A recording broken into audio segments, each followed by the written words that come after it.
Hey everyone, आज हम कुछ ऑब्जेक्टिव टाइप क्वेश्चन करने वाले हैं। तो क्वेश्चन नंबर 1 है, मनुष्य की अंतर्निहित पूर्णता को अभिव्यक्त करना ही शिक्षा है। तो ये एक एजुकेशन की डेफिनेशन है। तो ये किसने दी है? तो ये दी है विवेकानंद जी ने। तो इसका ऑप्शन सी करेक्ट है। क्वेश्चन नंबर 2 है, शिक्षा से मेरा अभिप्राय बालक तथा प्रौढ़ के शरीर तथा मन आत्मा से, ये सब अगर आएगा ना, शरीर मन आत्मा, तो इसका जो आंसर है वो डी ही होगा। ऐसे समझ जाना, ठीक है। इन्होंने 3H भी दिए हैं, तो वो 3H क्या है वो आप लोग मुझे प्लीज़ कमेंट सेक्शन में बताना। उसके बाद हमारा क्वेश्चन नंबर 3 है, शिक्षा एक त्रिमुखी प्रक्रिया है। तो यह किसने कहा था? तो यह कहा था ड्यूबी ने, ठीक है। द्विध्रुवीय प्रक्रिया किसने कहा था वो आप लोग मुझे कमेंट करके बताएंगे। क्वेश्चन नंबर हमारा 4 है, निरौपचारिक शिक्षा एक सुविधाजनक स्थान, समय, विद्यार्थियों के मानसिक स्तर और मनोवैज्ञानिक वृद्धि को ध्यान में रखकर प्रदान की जाती है। यह कथन किसका है? तो इससे पहले आप लोग, मैंने वीडियो डाली हुई है फ्यूचर टीचर वाले प्लेलिस्ट पे, उनमें मैंने डिफरेंस किया है फॉर्मल, इनफॉर्मल और नॉन फॉर्मल, ठीक है। नॉन फॉर्मल मतलब निरौपचारिक शिक्षा, औपचारिक, अनौपचारिक और निरौपचारिक तीनों में। तो ये प्लीज़ आप लोग डिफरेंस चेक कर लेना ताकि आपको और चीज़ें क्लियर हो जाएं। तो इसका जो आंसर है क्वेश्चन 4 का वो है जे महंत ने ये बात कही थी, ठीक है। क्वेश्चन नंबर 5 है, केवल पुस्तकीय ज्ञान से कार्य नहीं चलेगा कि हम बच्चों को सिर्फ बुकिश नॉलेज दें तो उससे काम नहीं चलेगा। हमें ऐसी शिक्षा की आवश्यकता है जिसमें कोई व्यक्ति अपने पैरों पर खड़ा हो सके। तो यह किसने कहा था? तो यह कहा था विवेकानंद जी ने। उसके बाद हमारा क्वेश्चन नंबर 6 है, शिक्षा का कार्य असहाय प्राणी के विकास में सहायता पहुँचाना है जिससे वह सुखी, नैतिक, कुशल मानव बन सके। तो यह कथन किसका है? तो यह कहा था जॉन डीवी ने, ठीक है। उसके बाद हमारा है क्वेश्चन नंबर 7, शिक्षा की मनुष्य की जन्मजात प्रवृत्तियों का स्वाभाविक, सर्वांगीण और प्रगतिशील विकास है। जो शिक्षा है वो मनुष्य की जन्मजात प्रवृत्तियों का स्वाभाविक, सर्वांगीण और प्रगतिशील विकास है। तो यह किसने कहा था? तो ये कहा था पेस्टोलॉजी ने, और बहुत इंपॉर्टेंट डेफिनेशन है, बार बार पेपर में पूछी जाती है, ठीक है। तो आप इसे अच्छे से करके जाइएगा। उसके बाद हमारा है क्वेश्चन नंबर 8। क्वेश्चन नंबर 8 है, समस्त शिक्षा का सच्चा उद्देश्य व्यक्तित्व के आदर्श की पूर्ण प्राप्ति है। यह आदर्श संतुलित व्यक्तित्व है। तो यह कथन किसका था? तो यह कथन दिया था फ्रेडरिक ट्रेसी ने, ठीक है। यहाँ पर कुछ कथन हैं, वो जो डेफिनेशंस दिए, तो ये आपको याद करनी है और ध्यान देना है। उसके बाद हमारा है क्वेश्चन नंबर 9, राष्ट्रीय एकता और राष्ट्रीय मेल का आधार है राष्ट्रीय अनुशासन। तो यह किसने कहा था? तो यह कहा था डॉक्टर राधा कृष्णन ने, ठीक है। उसके बाद हमारा है, शिक्षा इतनी व्यापक होनी चाहिए जितना कि मानव, उसमें जो भी शक्तियां हैं शिक्षा को उन्हें पोषित और प्रदर्शित करना चाहिए। तो यह कथन किसका है? तो ये इमर्सन ने कहा था। उसके बाद है हमारा क्वेश्चन नंबर 11, तुमको कार्य के सभी क्षेत्रों का व्यवहारिक ज्ञान प्राप्त करना आवश्यक है। सिद्धांतों के ढेरों से राष्ट्र का नाश हो रहा है।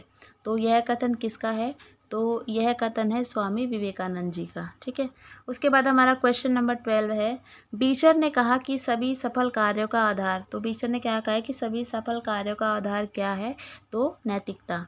13th है, राष्ट्रीय एकता के प्रश्न में जीवन के प्रत्येक वस्तु आ जाती है। राष्ट्रीय एकता के प्रश्न की जब बात होती है तो उसमें जीवन की प्रत्येक वस्तु आ जाती है। शिक्षा का स्थान इन सब में ऊपर है। तो यह कथन किसका है? तो यह कथन है पंडित नेहरू जी का।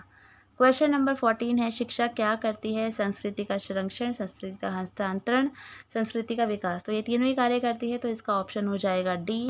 उसके बाद है हमारा क्वेश्चन नंबर 15, शिक्षा के चरित्र विकास के उद्देश्य के समर्थक है। तो शिक्षा के चरित्र विकास के समर्थक कौन है? तो वो महात्मा गांधी भी है, हर्बर्ट भी है, राधा कृष्ण भी है। तो option D is correct answer.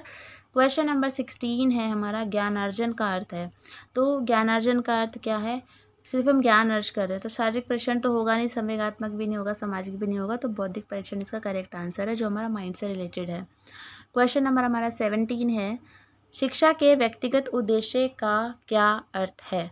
अगर व्यक्तिगत उद्देश्य की बात करें तो इसका ये है कि अपनी शक्ति और योग्यताओं और क्षमताओं का विकास करना। अगर व्यक्तिगत उद्देश्य तो बच्चा अपने हिसाब से जो शक्तियाँ हैं, उसकी जो एबिलिटी है, उसी के हिसाब से उसका विकास करना, ठीक है। उसके बाद हम बात करते हैं क्वेश्चन नंबर 18 की, सामाजिक उद्देश्य का क्या अर्थ है? यहाँ पर बात हो रही है कि सामाजिक उद्देश्य का क्या अर्थ है।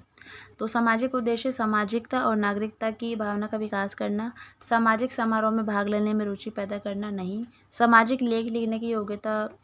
सामाजिक उद्देश्य का मतलब क्या होता है, सामाजिकता और नागरिकता की भावना विकसित करना, ठीक है। तो इसका ऑप्शन है 18 का ए हो जाएगा, ठीक है। अपने समाज और राष्ट्र को ही सर्वोपरि समझना, ठीक है, बट अगर हम ऑप्शन के पॉइंट ऑफ व्यू से देखें तो मुझे लगता है कि सामाजिकता और नागरिकता की भावना के उनके अंदर सामाजिकता की भावना है, तो ये हमारा सामाजिकता का उद्देश्य हो सकता है, उसका अर्थ हो सकता है, ठीक है। क्वेश्चन नंबर हमारा 19 है, शिक्षा के क्षेत्र में पाठ्यचर्या शब्दावली डैश की ओर संकेत करती है। तो ये किसकी ओर संकेत करते हैं, मूल्यांकन प्रक्रिया सिर्फ पाठ्यक्रम ये तो नहीं है, है ना। तो ऑप्शन ए करेक्ट हो जाएगा कि विद्यालय का संपूर्ण कार्यक्रम। तो पाठ्यक्रम का पाठ्यचर्या या पाठ्यक्रम का मतलब यही होता है, दोनों में डिफरेंस होता है पाठ्यचर्या और पाठ्यक्रम में, बट यहाँ पर जो पाठ्यचर्या है वो पाठ्यक्रम के फॉर्म में यूज़ हुई है। तो जो भी बच्चे के अनुभवों से मिलते हैं वो सब हमारे पाठ्यक्रम करिकुलम में होता है, ठीक है। तो option A is correct answer. Question number हमारा जो 20 है, तो इन्होंने 20 में पूछा है कि निचली कक्षाओं में शिक्षण की, निचली कक्षाओं यहाँ पर प्राइमरी की बात हो रही है, ठीक है। खेल पद्धति का मूल रूप से, खेल पद्धति किस पर आधारित है, तो विकास एवं वृद्धि के, ठीक है। विकास जो बच्चा बढ़ रहा है वृद्धि, तो उसमें किस किस से वृद्धि हो रही है, ठीक है। तो ये इसका आंसर है सेकंड। 21 का है, आकलन को उपयोगी और रोचक प्रक्रिया बनाने के लिए डैश के प्रति हमें सचेत होना चाहिए। तो जो करिकुलर और नॉन करिकुलर, जो करिकुलर और को करिकुलर एक्टिविटीज़ होती है उसमें सीखने के बारे में, तो यही है जो हमारा इसका ऑप्शन है इसके अकॉर्डिंग, ठीक है। ये बी वाला सही है। उसके बाद हमारा है क्वेश्चन नंबर 22, बच्चों की सीखने की प्रक्रिया में माता पिता को डैश की भूमिका निभानी चाहिए। तो कैसी भूमिका निभानी चाहिए मम्मी पापा को, अगर बच्चा लर्निंग कर रहा है, सीख रहा है, तो अग्रोन्मुखी मतलब बिल्कुल आगे होना चाहिए उनको इस चीज़ में। 23 है, शिक्षार्थी जो पहले सीख चुके हैं उनकी पुनरावृत्ति और प्रत्यास्मरण में शिक्षार्थियों को मदद करना महत्वपूर्ण है। कि बच्चा जो सीख चुका है उसका रिविजन और उसको दोबारा याद करवाना क्यों महत्वपूर्ण है, बताइए। तो इसका जो आंसर है वो है बी, क्योंकि नई जानकारी को पूर्व जानकारी से जोड़ना सीखने में समृद्ध बनाता है, ठीक है। अगर हम कोई नई जानकारी और पुरानी को बार बार रिवाइज करेंगे तो वो उससे कनेक्ट करने में उसको एक सही रहेगा, ठीक है। और वो फिर हमें हर सब्जेक्ट में, इवन लाइफ में भी काम आएगा, ठीक है।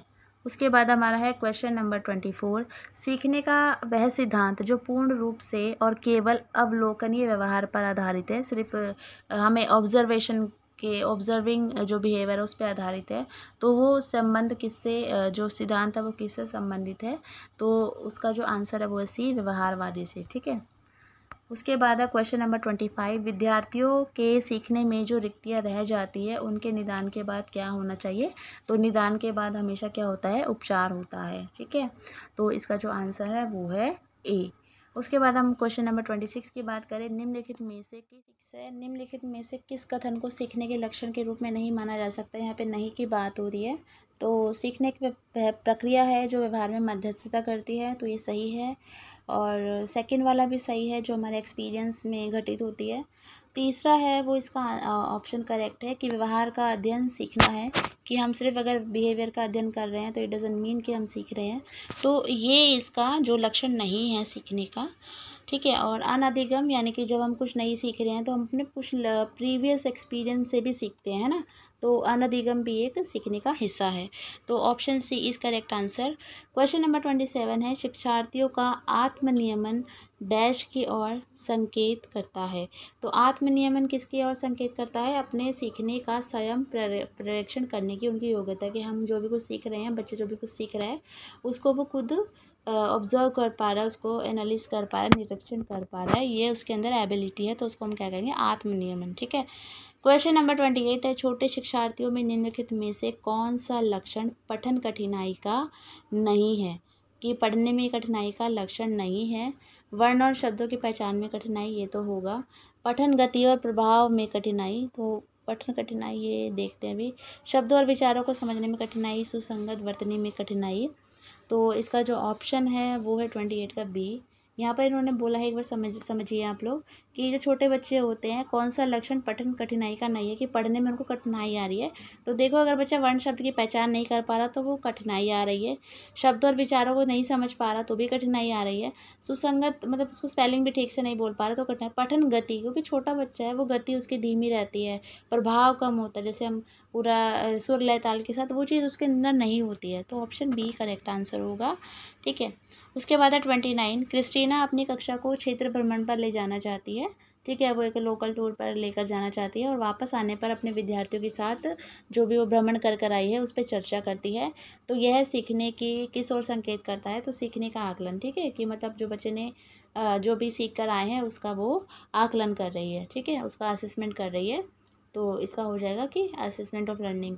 क्वेश्चन नंबर 30 है, बाल संसद का निर्माण एवं संचालन से बालकों में किस प्रकार के गुण विकसित होते हैं। अगर हम बाल संसद का निर्माण करते हैं और उसका संचालन भी करते हैं, ठीक है, उसका जो क्रियान्वयन होता है, तो उसमें वो बालकों में किस प्रकार के जो गुण हैं वो विकसित होंगे, यहाँ पर ये पूछा गया है।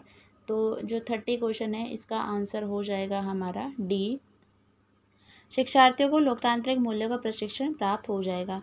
क्वेश्चन नंबर 31 है, किंडरगार्टन शिक्षण पद्धति के जन्मदाता कौन थे।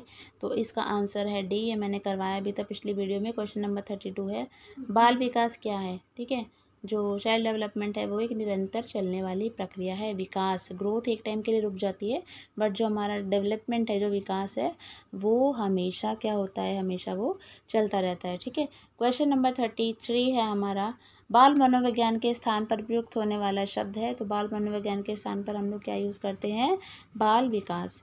सीखना विकास की प्रक्रिया है, यह किसने कहा था, तो ये कहा था वुडवर्थ ने। और क्वेश्चन नंबर 35 है, जो कि हमारा आज का लास्ट क्वेश्चन है, किसका मत है सभी विकास एक ही दिशा में, जो सभी का विकास है वो एक ही दिशा में होता है। तो यह कहा था जीन पियाजे ने। होप ये वीडियो आपके लिए हेल्पफुल रहे। अगर हेल्पफुल रहे तो प्लीज़ लाइक कर देना, अपने दोस्तों के साथ शेयर ज़रूर कर देना, और नए हो तो प्लीज़ सब्सक्राइब भी कर लेना। Thank you.